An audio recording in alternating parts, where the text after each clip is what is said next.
See, I'm new at this, John. I got some new software. I have no idea what I'm doing. So hi, how are you, John Gibbons? Hey. Oh, what is? I don't mean to be on. All What right. is going on there? How about that? Oh yeah, I was gonna say new tattoos. Very nice, very nice. Yeah. I love that. I My like daughter's name here. Oh, that's awesome. Look at you, John. I mean, Yeah. I'm just going to start saying it how it is. And, I love my partner, Katie Gissy, very much, but I have to say, you are dashing. Oh, my God. And then with the accent, I think everyone's just going to be mesmerized by just your looks and your beautiful accent. So, hi, John. All I've right. made you, have I made you read it at all? Yeah, maybe. I do have a new Brazilian girlfriend. Oh, yay! Look how pretty. Oh my goodness gracious. Yeah. And a new baby. And a new baby. Congratulations. Baby girl, yeah. 7 months. We love that. We love that. Congratulations. Congratulations. I'm sorry, ladies. John is taken. So anyway, here we go. Let's dive in because I've been watching your videos.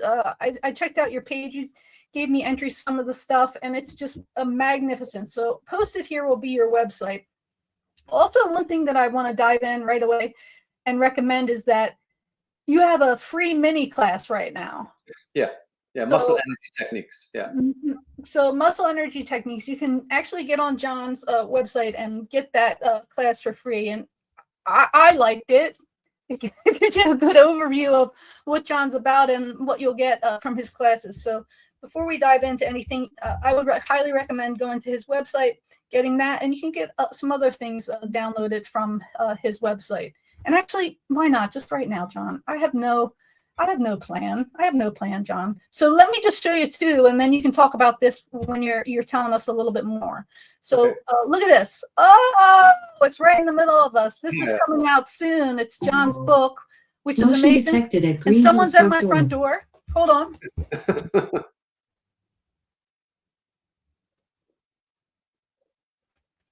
So this is your book, and quite excited about that. And it looks like it includes access to some videos.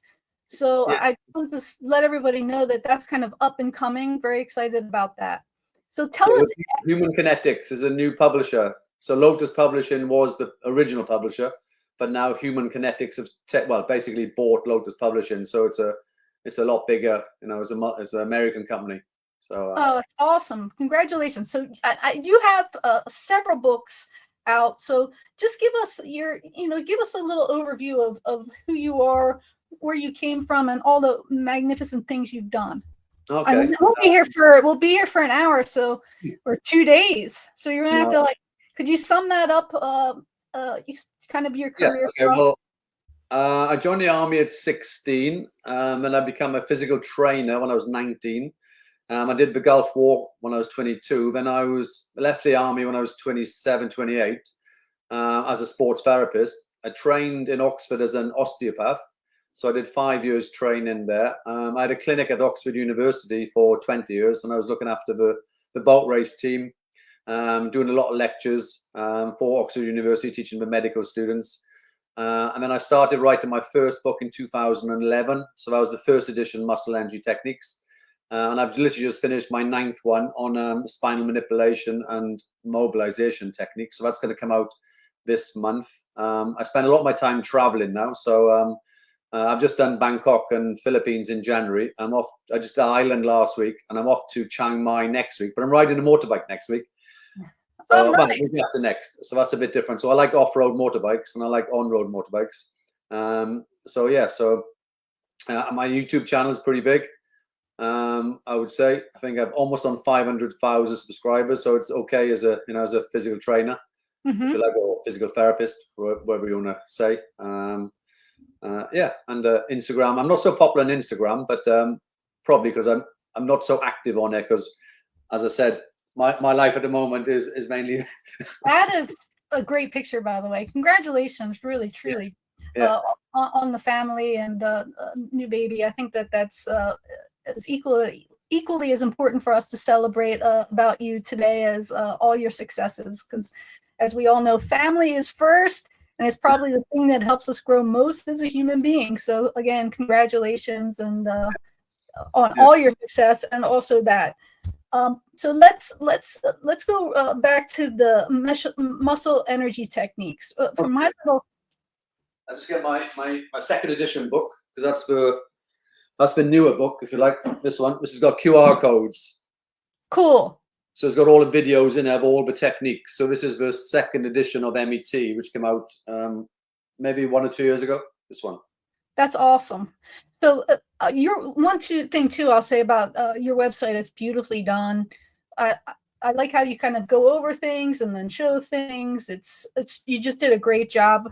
And I'm a little off the beat of techniques because I'm busy running the business and then talking to all of you.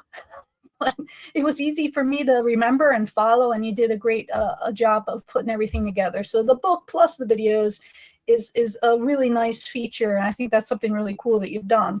Yeah. So just tell us how you would describe EMT or muscle energy techniques. How would you sum it up?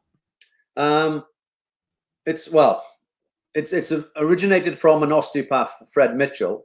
So if people know a technique called PNF, which means proprioceptive neuromuscular facilitation, there's a similar sort of concept, but that's come more from the physiotherapy background, whereas I'm an osteopath, been trained by osteopaths, so obviously I'm trying to follow the osteopathic principles, if you like. But basically, like every joint will have a certain range of motion. So muscle energy technique is designed to normalize the joint range rather than trying to improve the flexibility or the length of the muscle. So I would say, if you turn your neck and you can get to 80 degrees to the right, then ideally you'll get to 80 degrees to the left with the cervical spine. And if you cannot do that, and it's a muscle that's restricting the motion, then you can use a simple contract, relax methodology to then encourage the joint to then increase its range of motion.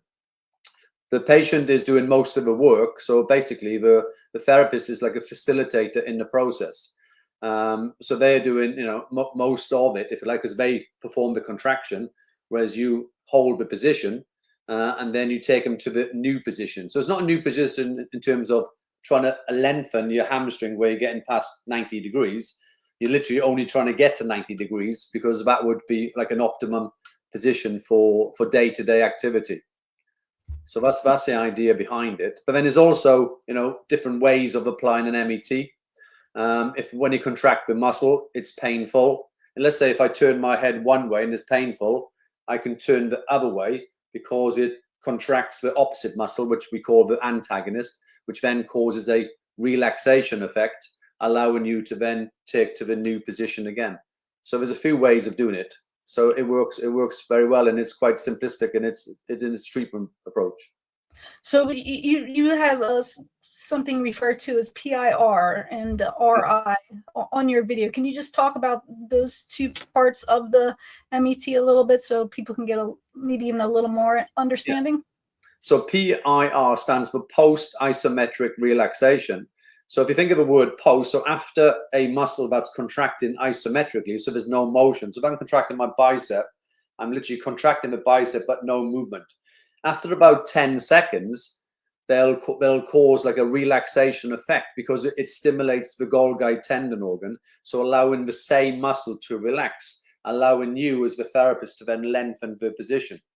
But as I said, if it's painful, let's say you've torn the bicep and it's painful to contract it, then you might say, I'll contract the tricep. So I'm trying to extend my elbow, which then causes the bicep to relax through inhibition, which is the second technique known as reciprocal inhibition. So by contracting muscle A, it causes an automatic relaxation in the antagonistic muscle. So you have two choices, really. That's all.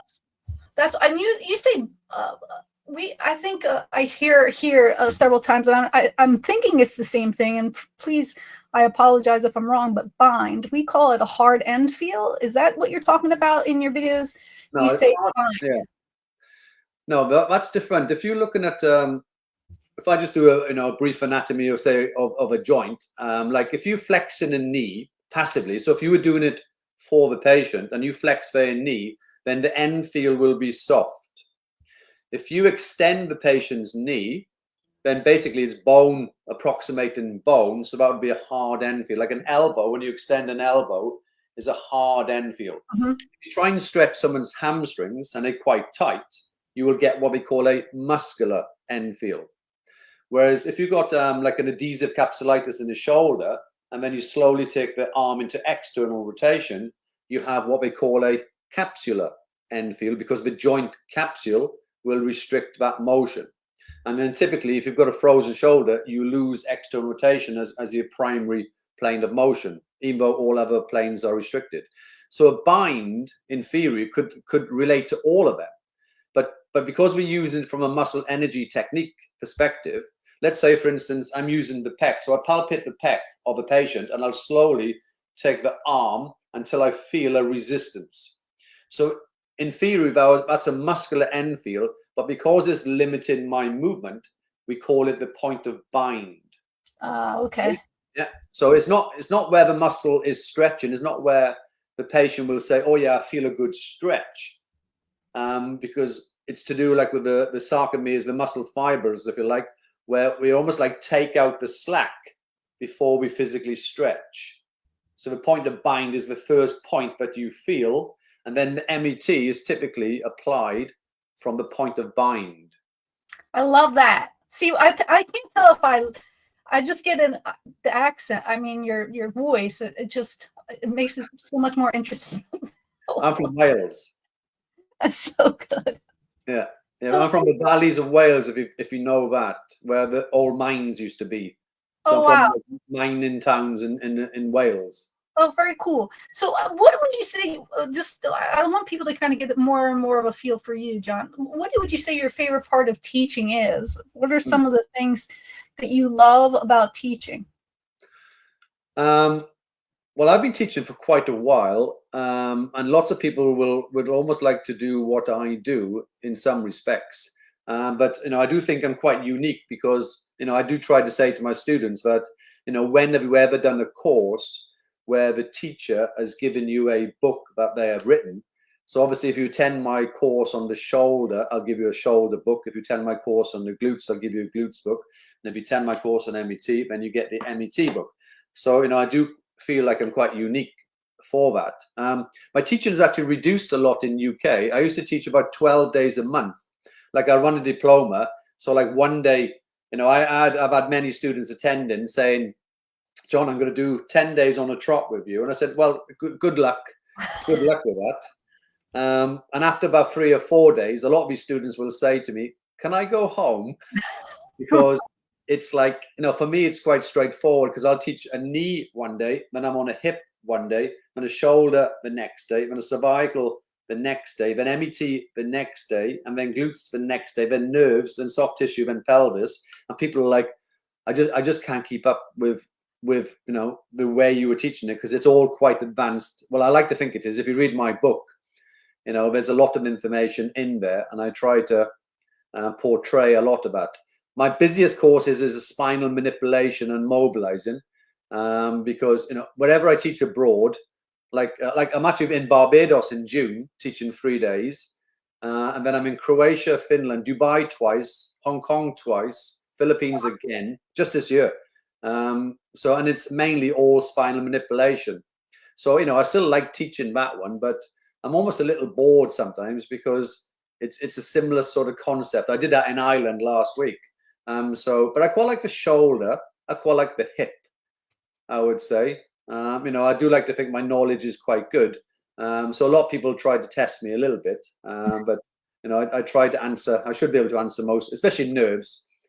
I always say to people, if you know anatomy and you know anatomy well, then your life as a physical therapist will be a little bit easier. Not easy, just a little bit easier. Because when you're trying to hypothesize whether the symptoms are with the patient, is it the cause or is it the actual symptomology? And like Dr. Ida Rolf, has a similar concept, saying where the pain is, the problem is not, or well, where it is, it isn't. She says. So I modified the word slightly. So I tried to teach that. So I quite like to see. I'm not very good teaching students who have just started, because their level of anatomy is quite low, and they obviously need a lot of time to build up before they come to me. So I always say to my students that make sure you're at a relatively mid-level, and I will take you to another level. And it doesn't really matter whether you're an osteopath, a doctor, a physio. I've taught many doctors, and I always struggle with anatomy because I always learn it and then I forget it. Whereas I try not to forget it because obviously I'm teaching it. So it's like the latissimus. One of my students said, "Oh, John, I'm going to be your best student because I did an exam in anatomy and physiology and I got 88%." And I said, "Oh, well done." And I'm saying to him, just mention any muscle to me and just talk to me about, let's say, the rectus femoris. And when I said that to this therapist, he said, "I've never heard of a rectus femoris. We didn't do that on my course." Or even like the latissimus dorsi. He said, "Is that the lats?" I said, "Yes, it's the lats." I said, he goes, "Well, they go from the back somewhere." And I go, "Well, it's a start." But, if I'm saying like the latissimus would be like the lower 6 thoracic, the lumbar, the sacrum, the iliac crest, the lower 3-4 ribs, the thoracolumbar fascia, crosses the inferior angle of the scapula, rotates 180 degrees to insert the medial lip of the bicipital groove, and it adducts, extends, internally rotates, stabilizes the scapula, and the nerve is thoracodorsal coming from C6-7. So I'm saying that's the idea of trying to learn anatomy. So when you're testing the muscle, you know that you're going to test it in adduction, extension, and internal rotation. And then, the nerve could be related to, a C6 or C7 pathology in your neck, if there's a weakness to it. So, yeah. Just, one thing I'm wondering too is, are you ever do you do anything in the States? Will you be in the States at all? What's going on? Why don't you like the States? Yeah, I've sort of been invited a couple of times, but nothing's come of it. Okay. Just in Montreal to teach, but nothing came of it. We're going to keep that in mind, John. James was likely, you're saying, like, he said, "Oh, when I grow up, I want to be like you, John." I think riding motorbikes and, traveling like Dubai, because I do all the Asia stuff, like Hong Kong, China, Taiwan, Philippines, and all that. So let's point out that if you too are watching and John hasn't made it to the States yet, which who knows, maybe we'll try to get him over here, is that if you schedule a class to go see him, all your travel is a write-off. It's all a write-off. So you could go to all these places of interest and also get a little education in the meantime. So check out his class list. I think the next place you said you were is Bangkok. Is that right? No. Well, my next time teaching is in Barbados in June. Okay. Barbados, and you go to Hong Kong in August. I'm in Hong Kong I'm in there twice. So I'm in July and August, I think. Oh, that's awesome. See? Yeah. So check out, I would advise everyone to check out John's website, look over his books. You can get the free online class, and I don't know. If you haven't, I just think you're missing out. I think you're missing out if you don't know who John Gibbons is. So please check it out. John, do you have anything to leave us with? What's that? Do you have anything to leave us with? No. No, I think I'm all good. Yeah, it's been a pleasure. It's always good to see you, John. Hang tight. I'm going to end it here, and I'll put all John's information up. And rumor has it that John and I are going to do a private Zoom session sometime in September or October. So you'll have access directly to him. So if you have any interest, you'll be able to ask him some questions and find out more information there too. Here we go. Thank you. Bye, everybody.